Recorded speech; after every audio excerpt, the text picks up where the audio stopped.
Bonjour à tous, j'espère que vous allez bien. Aujourd'hui, on va regarder une question que se pose Yvette. Elle m'a écrit très récemment et me demande si la demande de destitution par LFI va aboutir à la destitution d'Emmanuel Macron. Alors, ce que je propose à Yvette, avant de répondre à sa question, c'est de regarder comment elle va évoluer, cette demande de destitution. Est-ce qu'elle va vraiment avoir lieu? Parce qu'il ne peut avoir de demande de destitution que si elle est faite. Or, la procédure semble très lourde et très complexe. Aussi, il serait bon de s'interroger si ce n'est pas des menaces en l'air. Alors voici comment je vais articuler le tirage. Déjà, comment va évoluer la demande de destitution dont parlent LFI? Parce que rappelons-nous, pour l'instant, ce sont des paroles, nous ne sommes pas sur des actes.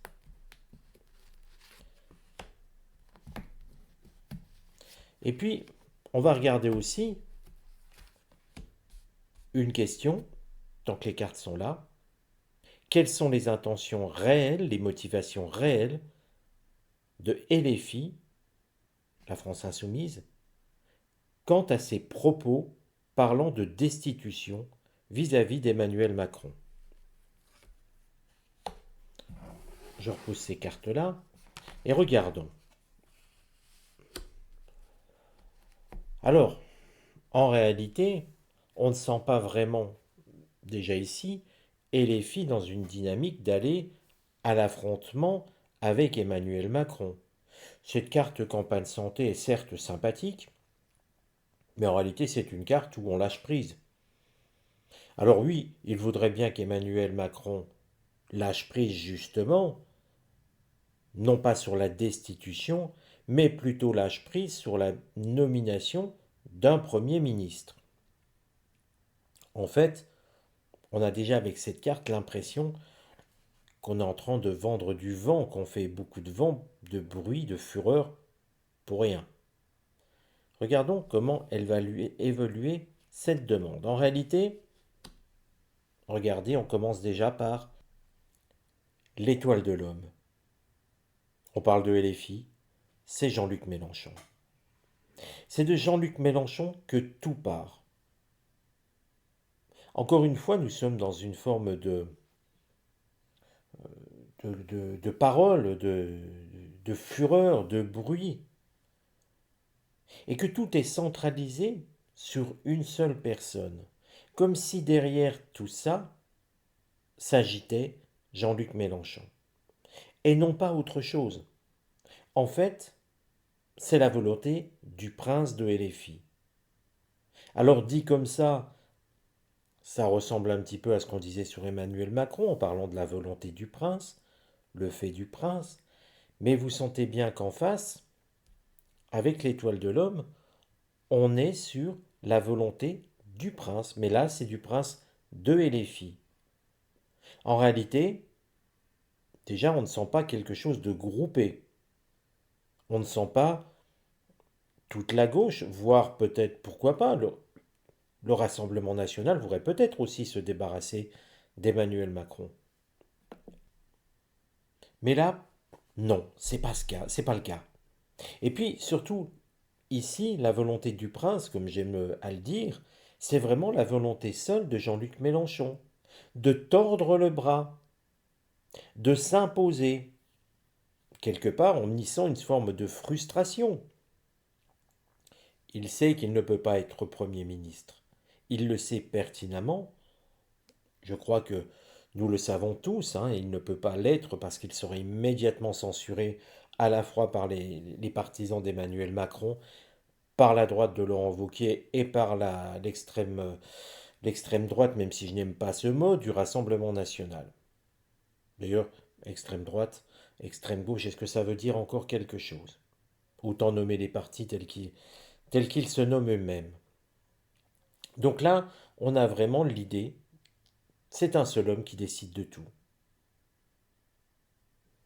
C'est curieux, juste une petite remarque personnelle, ce qui est curieux, c'est que c'est un homme qui décide de tout, alors que théoriquement, chaque parti est plutôt, on va dire, en démocratie. J'aurais préféré avoir une carte montrant que tout et les filles, voire toute la gauche, seraient derrière. Là, juste centré sur un homme. Regardons la suite. Nous avons déjà une carte jupitérienne qui montre une expansion, mais c'est en opposition.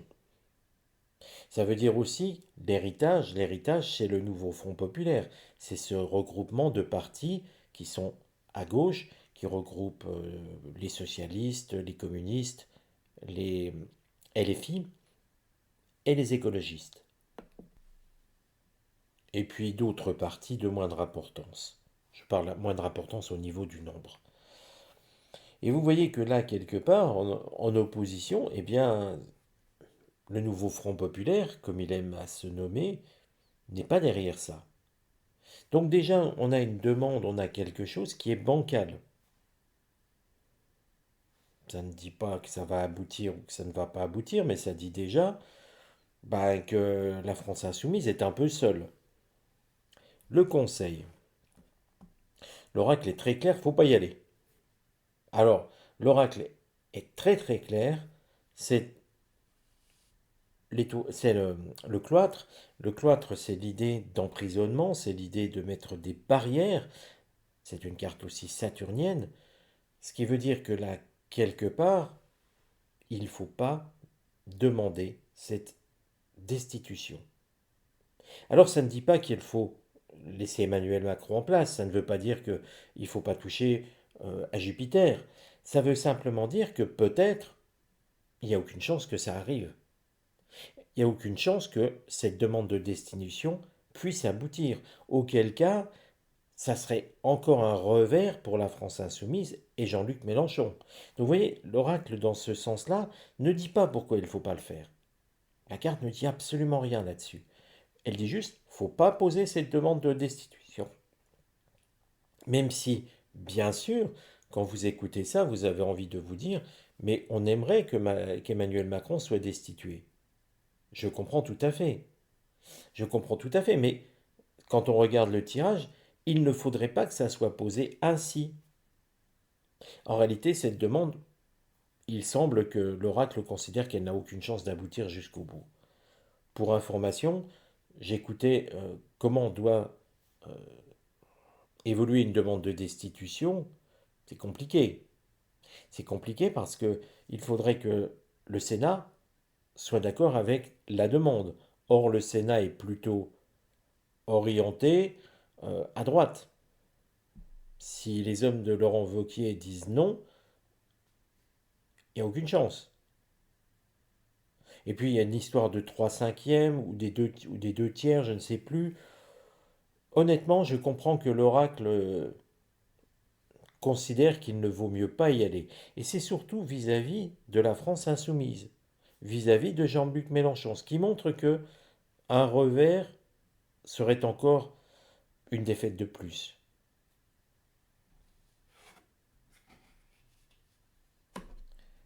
Nous avons ici une carte centrale de toute cette atmosphère qui montre qu'il faut mieux, à propos de cette destitution, tenir tel que c'est là. C'est à nouveau une carte saturnienne, donc on nous pousse plutôt à attendre 2027, donc pas de destitution. 2027, il n'y en aurait pas, ça serait simplement les élections normales, on va dire. Et puis l'infortune, c'est vraiment l'idée de tenir bon, comme cette vieille femme qui est représentée. Je vous l'explique toujours cette carte, mais elle est importante parce qu'elle montre une vieille femme qui marche avec sa canne, qui courbe le dos, qui avance pieds nus sur un chemin. On la sent quand même tenace, on la sent courageuse, on la sent avancer malgré vent et marée. Bon, même s'il n'y a pas de marée là, vous voyez un peu l'idée. C'est plutôt l'idée de courber le dos et non pas de montrer ses forces et non pas de montrer ses muscles. Vous voyez, c'est toute une image différente. Là, au départ, on a plutôt l'étoile de l'homme qui représente un personnage, donc Jean-Luc Mélenchon, qui montre ses muscles, qui se tient droit, avec l'étoile comme s'il était désigné par un dieu, par exemple, et puis on lui conseille de ne pas le faire, et en fait, l'évolution va être laborieuse. Il va falloir tenir. Moi, avec ces éléments-là, pour moi, nous ne sommes pas du tout dans l'idée d'aboutir à ne serait-ce que aboutir à une demande officielle. Vous voyez, on est plutôt sur aboutir à rien, en réalité, du vent. Et vous voyez que là, quelque part, nous avons une carte mercurienne, la communication, la carte trafic qui montre des échanges. En réalité, ce n'est que de la communication. Il n'y aura pas de demande de destitution officielle. Il n'y aura rien du tout parce que la France insoumise est trop isolée, la gauche n'est pas derrière elle, et même si la gauche était derrière elle, ce n'est pas dit que ça aboutirait, mais il y aurait plus de chances. Effectivement, une demande de destitution, il faut beaucoup de voix pour l'obtenir. Là, on sent bien qu'ils seront isolés. Jean-Luc Mélenchon, c'est lui qui décide de tout, mais qui pouvait en douter, et puis ça ne se fera pas. Donc cette demande de destitution, c'est du vent. C'est juste pour essayer que Emmanuel Macron, finalement, nomme un Premier ministre, comme c'est à la demande de LFI, plutôt en accord avec ce que souhaite la France insoumise. Ça ne dit pas du tout que ça va être le cas. D'ailleurs, je vous renvoie à la vidéo que j'ai faite il y a quelque temps, montrant quel est le profil du futur Premier ministre. Sur ce, les amis, je vous dis à très bientôt. Prenez soin de vous. Je vous embrasse. À bientôt.